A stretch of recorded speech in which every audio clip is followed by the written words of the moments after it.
Hello, everyone, and welcome to episode 174 of Dial the Gate. My name is David Reed. Thank you so much for joining me for this episode. We have Anna Galvin joining us from Stargate SG-1, Atlantis, and Universe. She is one of only a handful of artists who have their face on all three of the series, so we're really grateful to have her joining us in this episode.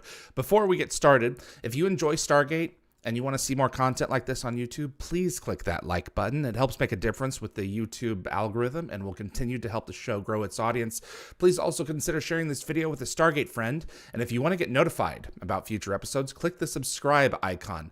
Giving the bell icon a click will notify you the moment a new video drops, and you'll get my notifications of any last-minute guest changes and clips from this live stream will be released over the course of the next few weeks on the Dial the Gate and GateWorld.net YouTube channels. As this is a live stream that we're bringing to you, we have Anna Galvin joining us live. So if you are in the YouTube chat right now, you can submit questions to her through the moderators, and then I will share them in the second half of the show.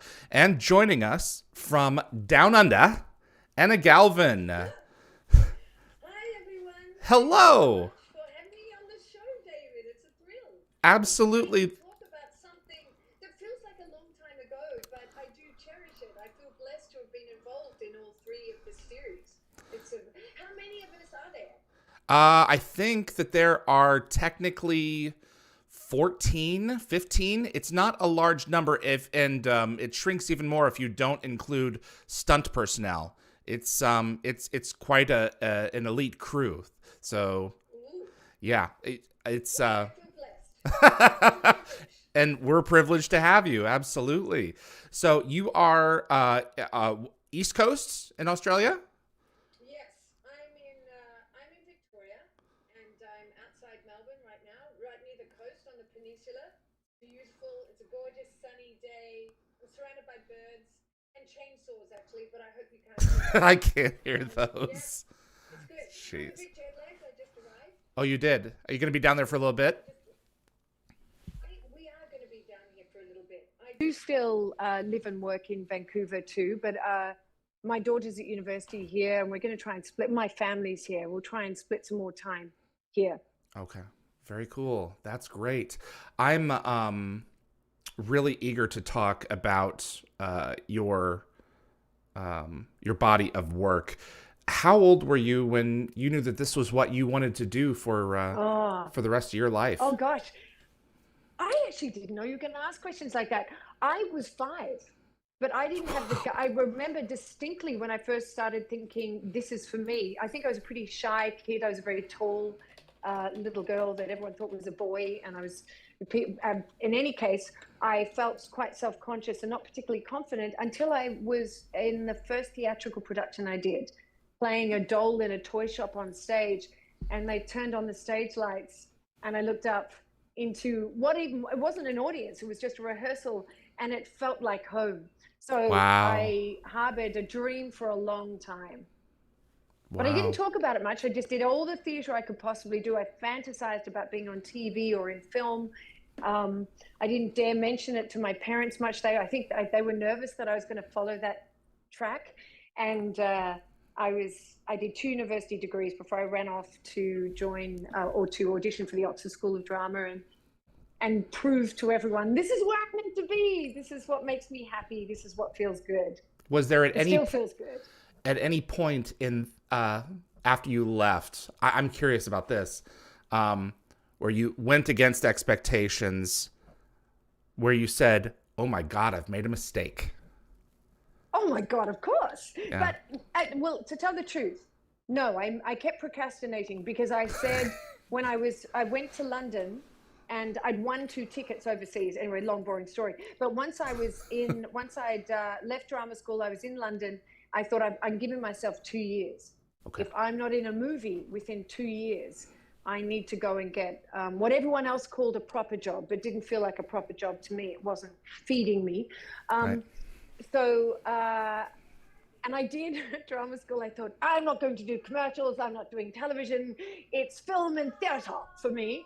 And of course, all I did was commercials. I made my bread and butter on commercials when I first started out. I did a little bit of theater, and started doing television. And as Dennis Potter said, the golden era of television had just started in the 90s. And I think I was very lucky and blessed to have started doing TV when I did. Wow. It is TV so exciting. It's so exciting what's happening out there. I don't think it was as exciting at the time in the 90s, but there's so many opportunities and there's so much range of work. And yeah.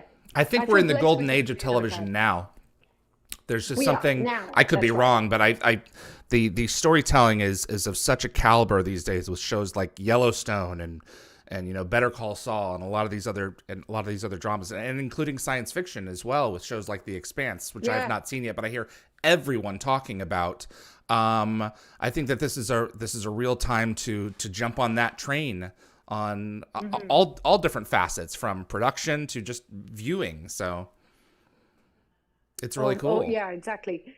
Very, very cool. And so and I do feel once I moved to Canada, I did get back into theater again too, which was that really feels like food for the soul. Doing theater's electrifying. You have that visceral relationship with the audience. It's so immediate. There's no slacking off. That's the real work. Whereas TV feels very comfortable to me. I don't remember, rarely would I feel unprepared or nervous. It can be very frustrating because there's so many elements involved, but it can also be thrilling and so collaborative. And theater is just a major haul and effort for everyone involved. And it's a labor of love because it doesn't pay. But I feel blessed that I've had the opportunity to do film, TV, and theater. And I think it's made me more well-rounded. And I think it's what led to one of my favorite jobs was doing performance capture. And I think performance capture lends itself to theatrical actors who know how to work with a camera.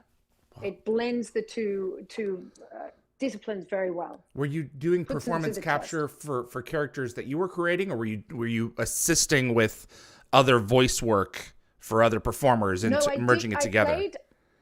I played an orc on Warcraft. And that was performance capture. Yes. So they make a helmet that's digitally scanned to fit your head, and you're in a elephantine onesie and little dots painted all over your face with GoPros pointed at you and pointed this way, and you become then they layer the 2D character on top of you post-production, and it's quite extraordinary. So you have to be rooted in something very genuine but theatrical at the same time. I was playing an orc, so that's a massive character. However, I had to make it real, and on camera, what's behind the eyes is more important than anything. On stage, gesture can be quite large, but on camera, you've got to be rooted in something so genuine. And at the same time, with performance capture, you've got to be larger than life. Right. So that was the most artistically satisfying job I've ever done. And working with Duncan Jones was amazing. Wow. Absolutely amazing. My favorite director of all time to work with. Wow. Yeah. I watched the film and it was an extraordinary watch. I'm sorry? It wasn't what you asked. I don't know how I got to that. But just that's how acting. I was 5 when I first decided I wanted to get back to that. It was a dream, long harbored dream. You kind of already answered this with Warcraft, but I'm let me take a little bit of different tack. Is there a role, theatrical, television, film, that stretched you in ways that you were not expecting, that you kind of took away with you after the performance, or that pushed you in ways that you didn't expect? For sure, Warcraft. But then on a more cerebral or cerebral level, some of the theatre roles where you get to you get to rehearse such a lengthy rehearsal period, and to investigate your character, you would discover things about yourself, which is interesting. And in television, there's often sometimes you're only meeting or seeing the actors that you're working with. If you haven't bumped into them in the makeup trailer, you're seeing them on set as you do your block through. Then you're sent back to makeup, hair, and wardrobe. And then you come back to shoot it, and after they've set up the lights and whatever, you sometimes just walk through or rehearse once, then you shoot it. And if the director is happy and the producers are happy, you may only do a couple of takes, and then you do several setups for master shots, mid shots, close-ups, or the rest of it. So it can take all day to shoot one scene, but it's kind of more or less locked in at the walkthrough, and you don't get to flesh it out as much as you would with. So sometimes that is the biggest challenge of all. And I have worked with actors. I worked with one actor who I won't mention because I'm a huge fan of his, but we spent all day on a scene in a different sci-fi series, not Stargate. And at the 11th hour, when he got shot, his close-up was the last thing of all. He completely altered his performance. But we'd already done the masters, the mid-shots. My close-up was locked in and done. And he gave so much more in his close-up. I realized, oh my God, I could have given much more breadth. I wanted to respond to that look, to that expression, that nuance, and it was too late. So frustrating. On stage, that doesn't happen. It's there. Someone decides to do something different, or they blank on their line, or they have a costume malfunction. There's no retaking it. You've got to work with it in the moment. And that's very challenging. Very challenging. Wow. Both are challenging. It's all different. Okay. That's I didn't expect to hear that. That's I'm used to sitting in this chair hearing stories about people who, are committed to giving their all to the other player that's in the room, to making sure that player, it's like almost like a game of tennis or something, perhaps another game that's more elaborate. But I think this may be the first time where I've heard where someone was working with someone else who had saved so much for another moment that they couldn't access with them because their part had already been done. It was frustrating, but in their defense, they were a film actor. Okay. And I think that's the way they worked. They just saved it all for them. And I don't think it was meant as they weren't setting me up for failure. I just thought, I could have responded to that. Yeah. Do you know what I mean? So of course, I actually worked with that actor before on another a miniseries, and hadn't experienced that. It was just in that one. That was very frustrating. So it's frustrating to leave and go home with that and think, that was out of my control so completely. Right. However, generally, I absolutely agree with all the actors that have said you really do. It's a collaborative effort. And it's not just a collaboration with other actors. It's a collaboration with the DP, hair, makeup, wardrobe, props department, continuity. It's all going on. And that's one of the best things about working as an actor, is the collaboration. I did do a one-woman show on stage once, and it was so lonely. It was so taxing. Just being on my own with a stage manager and me, that was it. What was the project? It was called Lorelei, and it was really showcasing the journey of a woman who had successfully fought to save the life or get the pedophile that had murdered her son off death row in America. So it was an anti-capital punishment piece, and that was taxing. And yes, I learned a lot about myself, because at the end of the day, you think, okay, as ethical as ethics aside, or when you're so diving into the ethics of that situation, if it was my child, and how brave and admirable that woman was, and how so much empathy she showed, forgiveness she showed in a way. She hadn't forgiven him, but she believed her 6-year-old son would have, and she didn't want anyone dying in her son's name, because she believes that's what her son would want. Is this a true story, or is this fiction? It's a bit heavy. It's a true story. Wow. It's a true story. And it's and she did successfully fight for his life, and she got him off death row. And the poor fellow is, of course, extremely sick and ill. But I feel my empathy is with her, and I'm full of admiration for her. Wow. I can't imagine.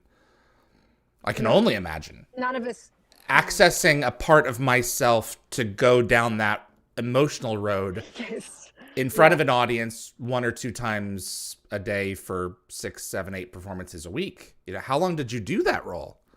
Well, I did it actually. I haven't worked in Australia much, but that was premiered in Melbourne. It went to London, and it went to Sydney, and it also was a radio play for the BBC.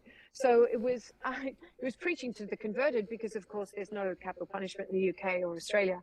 But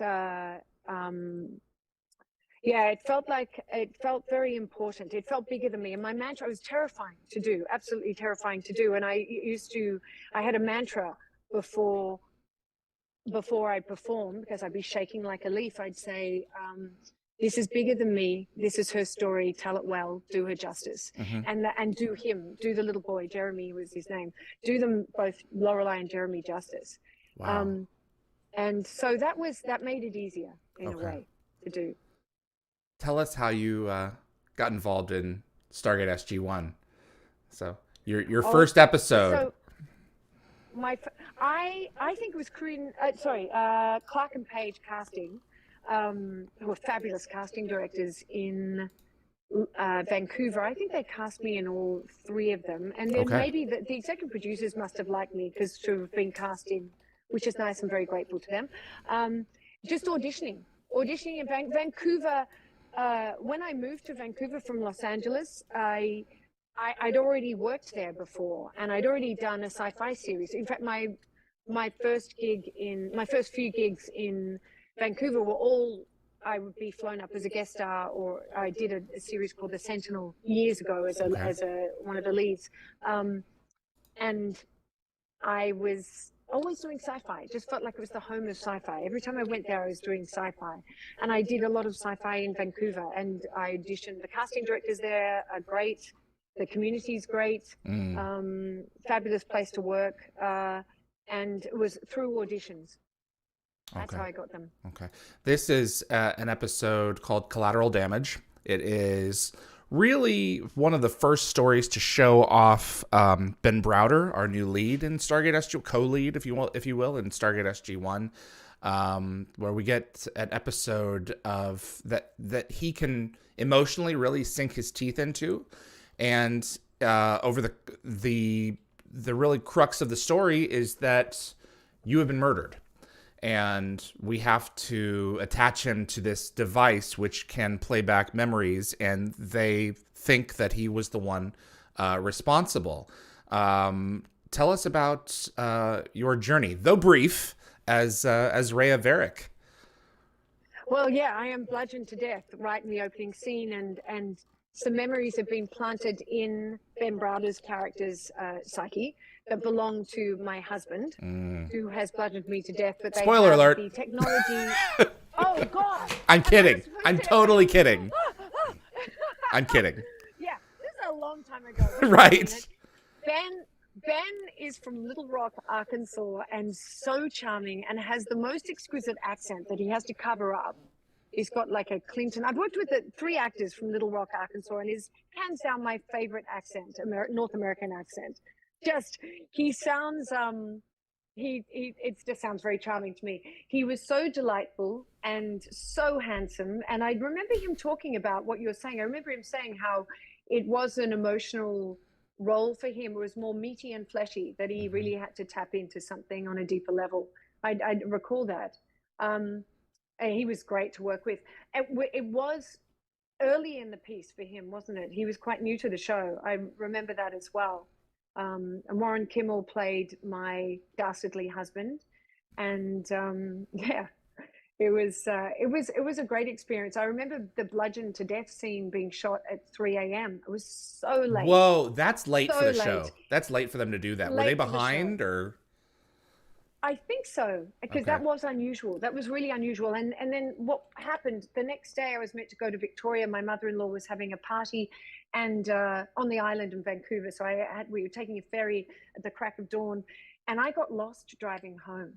So that was a night of no sleep, because I think we shot that scene somewhere in Tsawwassen or maybe it was Richmond or something like that. I took the wrong bridge. I wasn't anyway. That night was felt rough. But the scene playing that character was a lot of fun. Wow, that's craziness. Yeah. So the last thing you did was die. No. Yes, it was. They shot that last.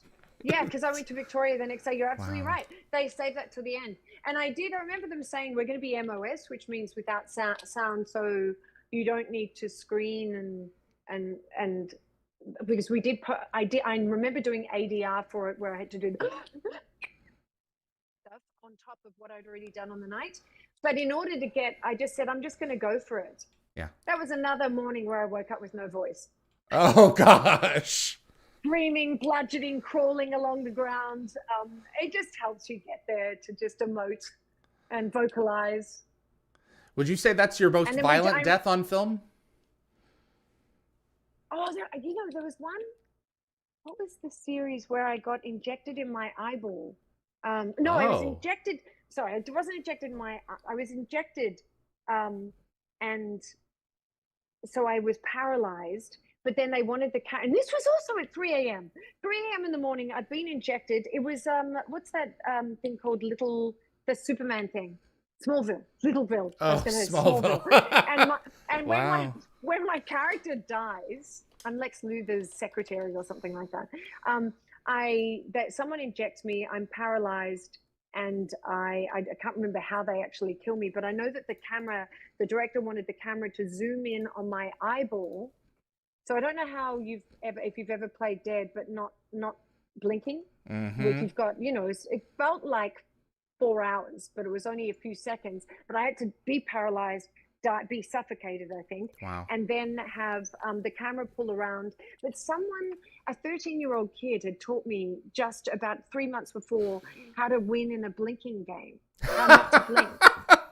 The things you can use professionally. The things you can use. So thank God, because the raking shot, just moved around and zoomed in. It took forever. And I had to keep my eye, of course, sorry about this, lost my thing. I had to keep my eyes open and not blink. I always wonder, it's one of those pending YouTube searches that I keep telling myself, oh yeah, I need to look this up. How people hold their breath when they're in wide shots, but in tight shots like you're describing, I always think of Janet Leigh in Psycho. That's just because they were right on her, and she was 60 feet wide in the theater. Right. She has to look exactly dead, Yeah. So that's madness. Still, oxygenless.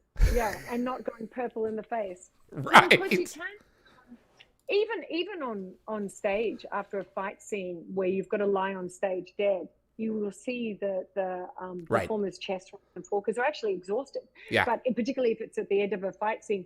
But you can control your breathing, where you're breathing very slowly, so your chest isn't moving and you're getting oxygen and nothing's twitching. Wow. Just staying really shallow. You slightly moving your eyes, but almost imperceptibly, so that the muscle is still engaged and you don't result in blinking. Wow. Acting class, right? It's like maybe David needs to go to acting class. So. I'm pretty sure a child taught me that trick. I've never been bitten. Blinking competition, I can outlast anyone. Oh, that's funny. Tell us about Stargate Atlantis. So season 9 would have been season 2 of Atlantis. And then you came in near the end of Atlantis in season 5 as an artificial intelligence. Those have been in the news a lot lately, but tell us about the Sakari probe. Yes, I was a probe in Atlantis. The bottom of the ocean for millennia. It is topical, though, isn't it? Yeah. The whole thing of the survival of the Sakari. Robert Picardo, because I was just watching it last night, was saying, you're going to sacrifice the potential life of billions of life forms that aren't us. And actually, I'm listening to it and thinking, yeah, because they're potential life form, but that this technology could benefit your family. So it was an ethical decision that he made. Correct. That I wonder how much the audience resonated with that and thinking an artificially intelligent entity is putting him on judging him and putting him on trial for not making the most ethical decision. You're thinking, well, come on. this is a figment of his imagination. It's engineered to be that way. So I don't remember thinking all these thoughts at the time when I was doing it. I was very much on team AI because I was playing that character. So I was advocating for myself, but watching it as an audience, with that removal, given what's going on with AI right now and the nervousness surrounding this incredible technology and the leaps and bounds in which it's moving forward, I actually thought, maybe you want to take pause here and think, can you benefit from this technology? Do you really have to worry about life form that may or may not come into existence? I don't know. It was probably worthy of a lengthier debate. For sure. At the very least. You play one aspect of its personality. We get to the end of the episode and we find out that it's actually been influencing all of the stories. Yes, there's a lovely twist. Right, and you're the aspect that's been interacting with Robert Picardo as Woolsey. Picardo's first full season, only full season of Stargate. What was it like playing across from him in his scenes? Absolutely delightful. An incredibly generous actor. Very professional, very prepared, very warm and welcoming. It was, I remember clearly, it was because it feels like so long ago, but working with him was a dream. Seriously professional, charming actor. So that when I was watching the interaction between us, and it was very easy for me to play that character because I was getting everything I needed back. And it was a lovely communion working with him. He's a pro. He's great and charming and fun to work with. It was great. Were you? And I didn't know that Jason Momoa was. Yes. Who knew? Right. I just thought, I didn't know about that. Yeah, that's the thing. The people are. I've continually shown this show to others, and they're like, "Oh, it's Aquaman." I'm like, "Yes." Yeah. Yeah. They all have to come from somewhere. So. Yeah. It's well. Also, I didn't know that. What's his name? Marsden. Blanking on his first name. Who was in it as well as and a fabulous Scottish. I didn't get. What's his name? James Marsden. Oh, James Marsden. Okay. Oh, he's in Universe. I didn't know that at the time, actually. Yeah, and you're I've thinking jumped ahead to Universe. That Brian Smith. I think that's who you're thinking of. They look very similar. Oh, that's fascinating to me. Yeah, because they could be brothers. Look him up, and I should have. Oh, that's so interesting. Because I thought, is he really in this? Because he had sunglasses in, and it was in the desert. Correct. So looks just like him, nose and everything. Yeah, Brian looks really close to him. Nose, everything. Yep, absolutely. Oh, is that the guy that's lying in bed talking to my daughter all sunburnt at the end of the... Yep, that's Brian. He doesn't look a thing like him. Okay. Yes. Why are you talking to me about this, David? I've come on here to learn about what I did. Yes, that's what I was working with. Blown away by the visual effects of that episode when the alien life form is finally revealed, the true nature of the Sakari people. That show could do visuals. And I can only imagine what it was like being on set. Okay, stand here, and now we're going to transform you into this green leprechaun, Well, see, that's all done in post. So right. Stand there, and now I shall show my true form just for you, and locked on. Anna moves away, locked off, and post-production do their thing. So it's not very glamorous on set. But, you do... I remember doing a show called Timecodes. Yeah. Where I was set in the time of Jack the Ripper, and I don't think the show was that successful. I think they only shot a few episodes. I don't know if it ever aired, actually, but there was a time portal, and I was a Victorian, it was set in the Victorian era, and I had to watch a time portal open up, and they hadn't given me any visual cues or anything like that, but I know what I imagined in my head in order to see that. And I love that. I love being given challenges like that, where I have to absolutely just come up with it all on my own and help the audience see the character's experience of what it is, the wonder, the majesty, the horror, whatever it is. Help get them there through my imagination. You have something to chew on. So you can't just stand there No, it's great, but it was all in my head. I remember the director coming up to me afterwards and saying, "So what did you see?" And I thought, yeah, now you want to know. You want to discuss this with me beforehand. But yeah, it was. It doesn't matter what I saw. I think I saw something spiraling. She was from the Victorian era, so I didn't make it too high tech. I didn't want it to collapse with horror. I just wanted her to be excited. Absolutely. Yeah. You were Mrs. Armstrong in Stargate Universe. You were, I don't believe never on Destiny, but you were at the receiving end of Elise Levesque's phone calls as Chloe. What was it like creating a character who had lost her husband and her daughter all in one go, and who had enough information that she could effectively, potentially cripple the program if she wanted to? She probably get herself wiped out in the process by revealing this to all of Earth, but still. That's right. And she makes that threat. She says, I am close friends with the First Lady, and I can communicate at any time with President and let the whole world know what's going on.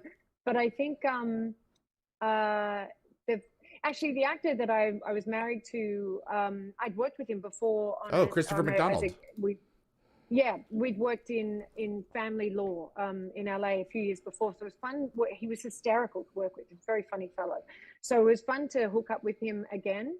I don't think we had any. Did we have any scenes together? I don't believe so. I certainly saw him on set. No, I don't think so. But we saw each other. I think we had to pose for a family photo, so we got to work together. And I don't know if they ever used it, but we did do all that stuff. And Elise is delightful. Really, I think I hadn't worked with her before, but I think I already knew who she was. I just created in my mind a very tight family that I believe her married life had been in that sphere, in that realm. There is no way, I don't think for 1 minute she was ever going to betray her husband's work and commitment. And she just wanted to make sure that they were doing everything that they could. I think she'd, if you're asking, I don't think from when I was playing the character that I ever thought for 1 minute that she would actually cause alarm and terror to the world. It was a threat. It wasn't an idle threat. It was kind of an idle threat because I think she'd almost given up hope. And I think in one of the other subsequent scenes, she's actually saying to her daughter, if this is the only way through the stones, if this is the only way I get to speak to you, then I'll take it. Right. You're not even seeing her. I don't know how. Not seeing her face, not hearing her voice. And they kept us together after the initially meet. In fact, the whole time I'm looking at her, they had chosen to just have me looking at Chloe. Yeah. Which shows how much I could see the soul of the essence of my daughter and how much of a mother I was. I think it was very maternal, and not particularly Machiavellian. So I just played it. It felt, David, to answer your question, it felt like a drama. It didn't feel very sci-fi because my character is only at the very beginning. Chloe's saying, "This is me. It's me." I don't seem to doubt it. I know she looks different, and I say it's troubling when I'm drinking the scotch and all the rest of it. I'm saying I'm having difficulty.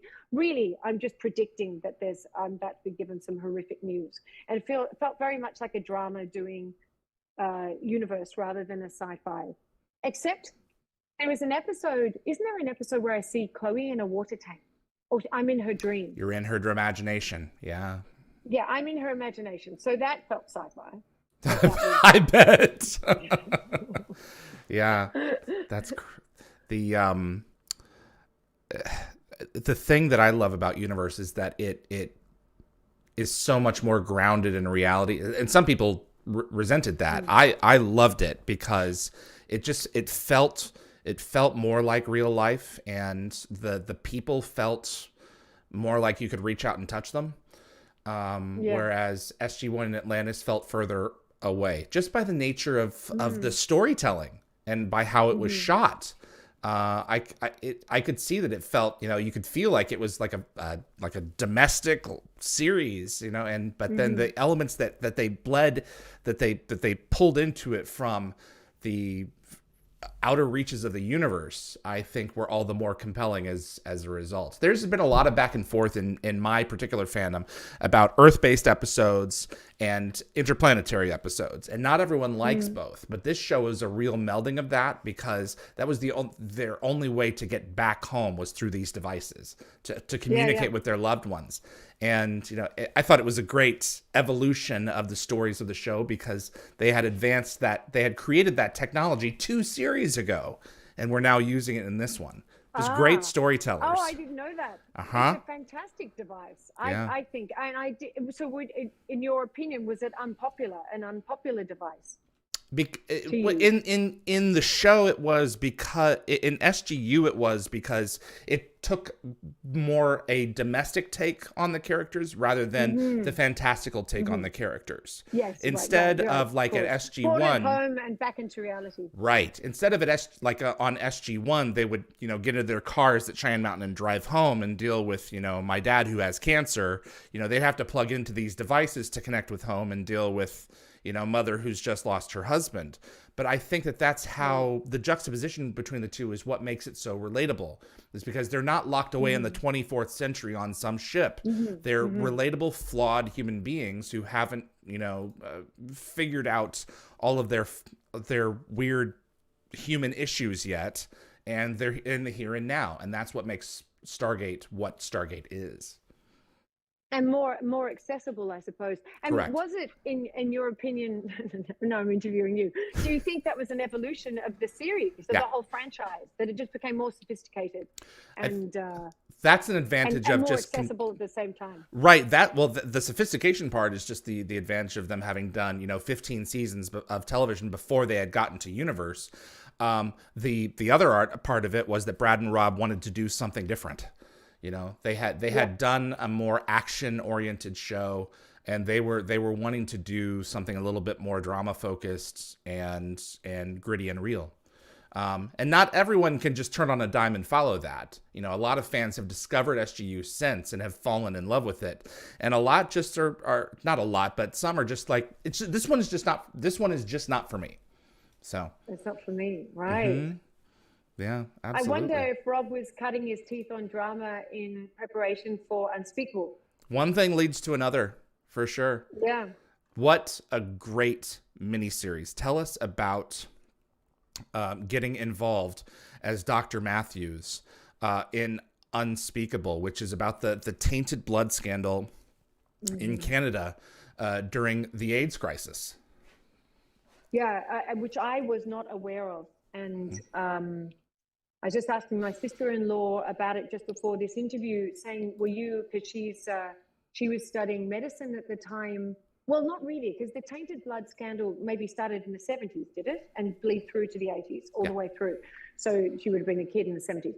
But I was just asking if she was familiar with it, and to some extent she was, but not really. And I was ignorant of it. I was horrified. So was I. When the auditions came up, it was quite startling and affronting.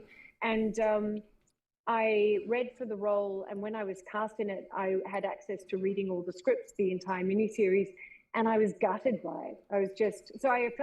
It felt like a privilege. Not only had I worked with, because Rob Cooper it's very personal for him because of his own experience, and it was his production, his passion project. That felt like a privilege too, to work with an auteur who's put everything behind something, to be part of that collaboration. And the actors that I worked with, and I knew lots of people in the cast. Most of the scenes some of the scenes I was in anyway, were shot in Comox on the island. And going over on the ferry, I was with a group of other actors, all of whom I knew and I'd worked with before, theatre and film and TV actors. He cast it with a lot of the A-list Canadian, Vancouver-based actors, which was exciting to work with all of them. And I thought it was, and to talk with him on set about it, it's pretty gut-wrenching and inconceivable, actually, that such recent history that something so diabolical took place. I remember watching it in early, I guess I'm not sure if this was 2020 or 2021 at this point. I think it was early, I think it was just after COVID had really got going, and this was around May or June. No, it had to have been 2021. I apologize. And the scene in the market where the mom and child are in the marketplace. I'm assuming you've watched it, and the child is touching the fruit, and there's someone else who's freaking out, saying that knowing that he's potentially a carrier, and saying, what are you doing, just walking around, letting him touch everything? And experiencing that, and experiencing what we were at that point dealing with COVID. The juxtaposition between the two, I could absolutely see crystal clear both sides of that argument. And like, okay, this is a child, not a bomb. But at the same time, you know, the ignorant, in that particular situation, it's a situation of ignorance. He's not, you know, going to hurt anyone. But then with the COVID experience that I was having, it was like, wow, it hit me really deep. And getting to talk with Robert about that was really, really something, let me tell you. So was that scene actually autobiographical or not? I don't know. I wouldn't be surprised if he experienced something like that. I don't know. He keeps it pretty vague as to what specific stories he experienced and those that he's telling, because he's telling a story from a broader group of related experiences by people. I'm sure that happened. So many people. Right. I don't think that he would have shared an incident if that incident hadn't occurred at some point somewhere, but I don't know if it's his. So it's just a really wild. Important story to tell, and I really admire him and everyone involved actually for telling that story. So important. And it's interesting. So you wrote it you watched it during COVID. I watched when we'd just gone into lockdown in March of 2020. I started watching, I think a lot of people started watching this series on the Black Death that was out of Purdue University in America. A really fabulous professor of history had this fascinating 30-episode thing on the Black Death. And it was recorded in 2015. In the beginning, she says, you may think, why do we need to delve into the history of a pandemic that happened hundreds of years ago? But you never know how this history may inform us. Should we be fall victim to a pandemic in the future? It is possible. And we don't start life in a vacuum, how important it is to have history on our side. So telling. These stories have to be told. They have to be told. Absolutely. What are anything in the recent past or present that you're working on that you want to share? What's in store for your future besides the beach? The beach, yeah. So I have come in here. I have been running speech and drama school. I'm very much focused on helping kids with communication skills, and adults too, but kids as well, more generally children. And I wanted to try and create an online version of it, which is going to be really tricky and taxing and might be an embarrassing flop. But that's the project I thought, I can do that from here. So I'm going to try and do that. So I'm still administering and still coaching students online and helping running the school that's in Vancouver. But and I still do audition. And the last work I did was a film called Crimson Point and a series called Van Helsing. Yep. And that feels like a long time ago. I didn't work. The Van Helsing was the only camera work I did during the pandemic, wearing masks and so bizarre on set, safety goggles, masks. Yeah, I had to make it work. You just couldn't see anyone's faces. And then suddenly the cameras are rolling and actors, please take off your goggles and mask. And everyone around you is hyper protected. And suddenly you're this naked, and there were very few background actors, no cuddling or kissing, or to show affection, they'd find another way, be done with a look in your close-up, and the other actor would be far away. Very interesting and challenging, and not a fun challenge. That's the least interesting challenge, to be talking to a director through 15 layers, so I can barely see their expression, and then to rehearse in goggles and masks and not fun. I'm not complaining. I felt blessed to have work. Right. And however, I would imagine though, pulling it off. Okay, makeup, come in, touch up, and now go. You know, I bet that would have been a lot of that. A lot of that, and just not fun. That's not, you know, it's just it's too restrictive. It's but you got to do what you can do. But you get through it, you know. So absolutely. I have a few fan questions for you. Gate Gabber says, I love your portrayal of Inspector Megan Connor in the Sentinel. That series was famously canceled and then brought back for a final short season by a successful campaign. Yes. What was it like for the cast going through all of that? Oh my God. Well, you've just given me goosebumps, because the fans of that show were hardcore and they brought the series back. So thank you, Gate Gabber. If you were a part of that movement, that was awe-inspiring. I mean, there was, we felt well loved, well supported. I was pretty new in the series. The guys were what everyone really loved. They've been there since the start. Richard Berge and Garrett as well, Maggot. And I joined in the second last season and then was in a few episodes of the Ultimate. I was in the penultimate and ultimate season. Wow. So much fun, incredible fan base, and we felt very grateful. Wow. They moved a mountain. Yes. You know, I don't think anyone can underestimate the power of an audience. You know, if they really want something, they're going to get it. There's a series very akin to Lost that's airing its final season right now on Netflix. It's something to do. It's an airplane series. I keep forgetting the name of it, but Passenger. Is it Passengers? Flight Plan or something. Something along those lines. Yeah. And I'm looking forward to finishing that story, because you know I wasn't going to go and watch it had they not finished it. What? Is it called Manifest? Manifest. You got it. Well done. Haven't watched it yet.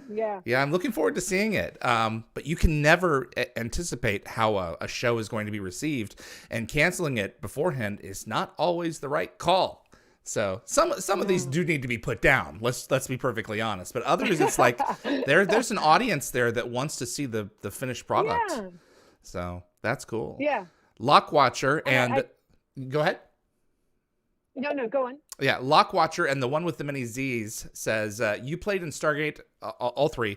Were there any differences in working with the cast and crew from each of these? Anything unique about the each different series as you had come in that you can think of? Michael Blundell was the DP on two of them, I believe. Which two? Mike Blundell probably was in the second two. And Stargate Atlantis felt different because there was nothing on location. It was all in a set because you're in Atlantis. Yeah, the last two shows. I remember. Yeah, that felt quite universe.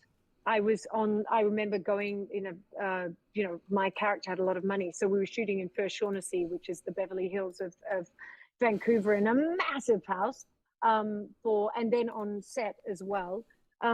So Atlantis felt different because it was all on set. It was all in studio, and whereas Collateral Damage, that was also shot in houses and backyards and interiors. I don't remember being in a studio at all for that one. So they did feel different from each other.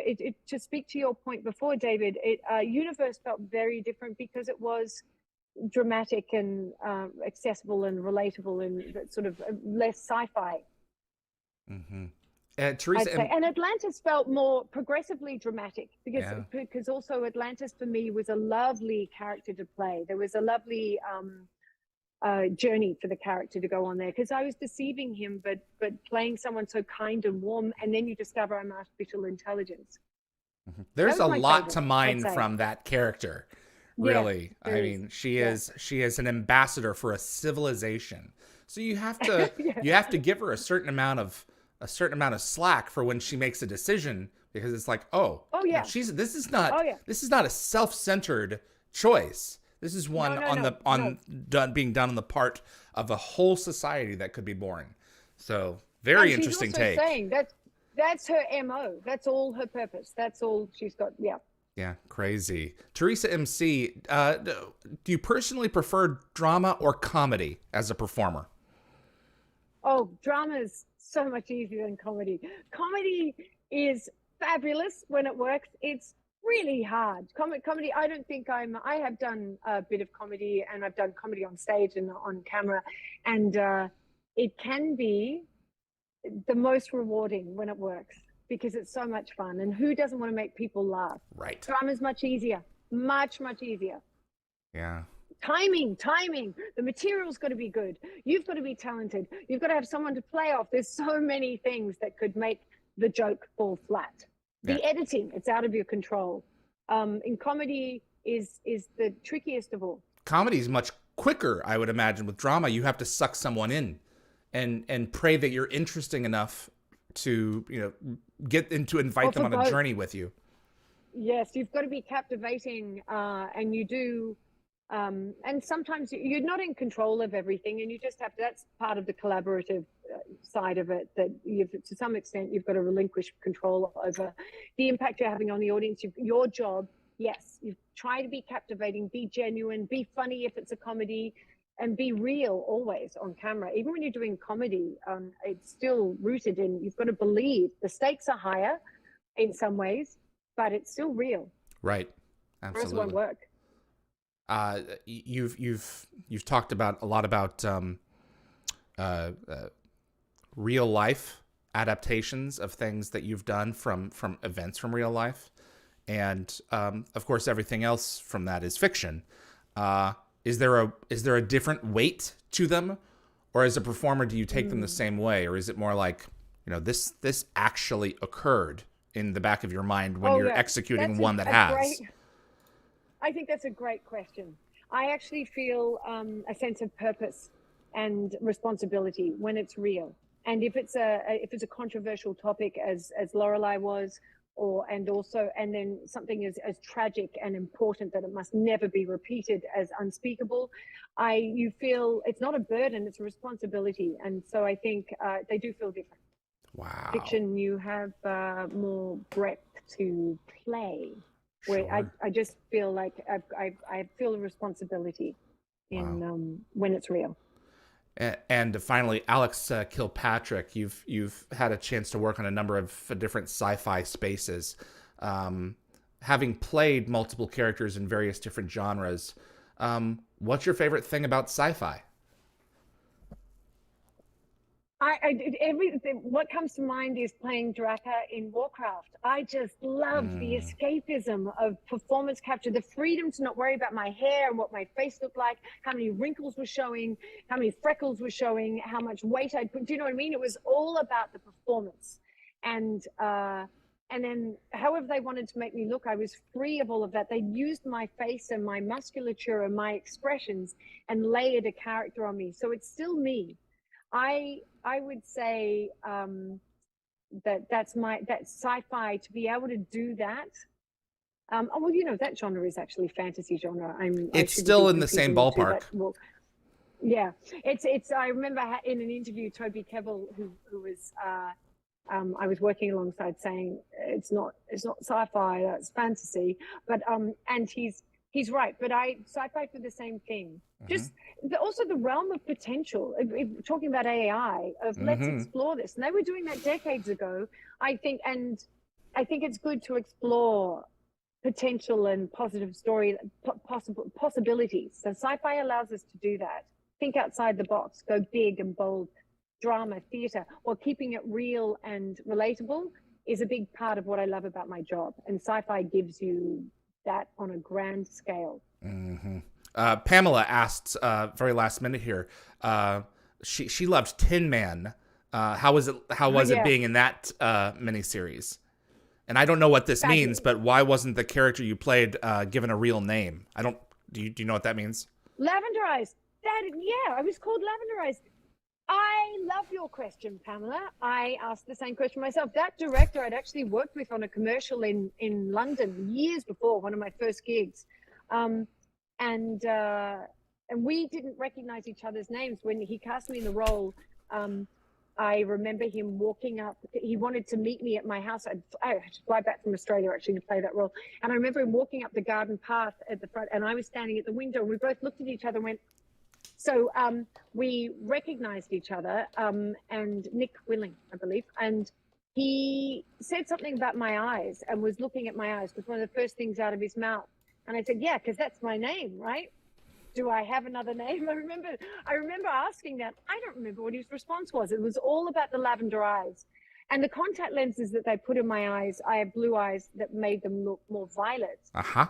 I don't know what happened to the substance on the contact lenses. By the last few scenes we were shooting, my eyes were looking very much blue and not violet. So I don't know where that color went. I wonder if it evaporated. Yeah. Anyway, wow. It's in my body somewhere, or was. But yeah, that was great. Working with Alan Cumming was just exquisite. Yeah. He's one of the funniest people I've ever worked with, and I remember he would be having me in stitches laughing so hard. Camera rolling, action, all the rest of it, and he would just turn it off. And usually I can turn it off, but with Alan Cumming, I must admit, I shamed myself a couple of times on set because I was just crying with laughter. You can't anticipate that everyone else can cool down as quickly as you can. I mean, the musculature in your face, you're redder and... Normally, and tears in my eyes. Normally I could, but I must say he was a challenge in that regard, but so delightful to work with. Zoe Deschanel and Kathleen Roberts. It was a bit mortifying to be playing the mother of a 26-year-old and 32-year-old when I wasn't that much older than them, but old enough, I suppose. But they were great to work with too. It was, and Neil McDonough was in that. Yes, he was. It was great. Yeah. It was really good. There was that. I remember when that miniseries came out, and it was a big deal. So that's really cool. So Anna. Well, the costumes and the hair. Oh, you're gonna say goodbye. Yeah, no, please finish your thought on that. It was an outrageous miniseries, really well done. I will say, when I first got into acting, I wanted to do BC period dramas. I've done a lot of sci-fi and not a lot of period drama, and that gave me an opportunity to wear, much as corsets are very uncomfortable and the stiff garb and the wigs were very heavy and I had 1,000 pins in my head at any time. I love doing period stuff. I just, that was a British accent I think I was doing then, and playing a queen, a noble character. And it's fun. That's what I was doing when I was a little girl, dressing up in my mum's clothes and stomping around satin high heels and with feather boas and pretending I was otherworldly, but also noble or majestic or something powerful. So yeah. Absolutely. Nice finish on. And I want to finish on the thought that you and I started with, that I figured we would get into at some point in the interview, and we didn't bring it up. Your accent being utilized on Stargate. Yes, that's right, because we discussed it before we went live.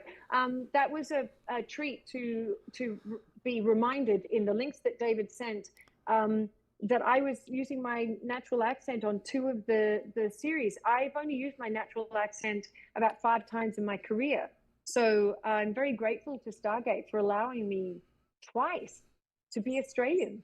Yeah. Awesome. Got to represent the Aussies. Sci-fi, that's another good thing about sci-fi. Anything's possible. Mm-hmm.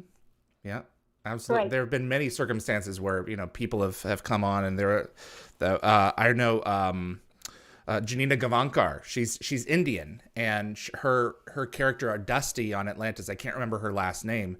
It was something much more Western, and they changed it to Mera once she got the character, because she's like, they made me Indian because I'm Indian. And it's those little nods that production can do before it goes to scene. It's like, well, this is incorporate a little bit more of that person's background into the performance, as much as you can. Let's use it to our advantage. Why not? Yep, absolutely.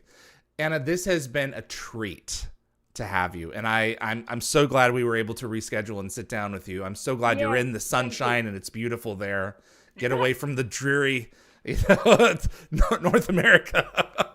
So this has been great. I love winter in North America, but it just goes on for a bit long in Vancouver. So it is a bit of a treat. Thank you, David. Thank you for rescheduling. And my apologies again. And thanks for your patience. Good. And it was such a pleasure. It was really great. Thank you, everyone, for listening in. Yes, thank you. You take care of yourself. I'm going to go ahead and wrap up the show on this end.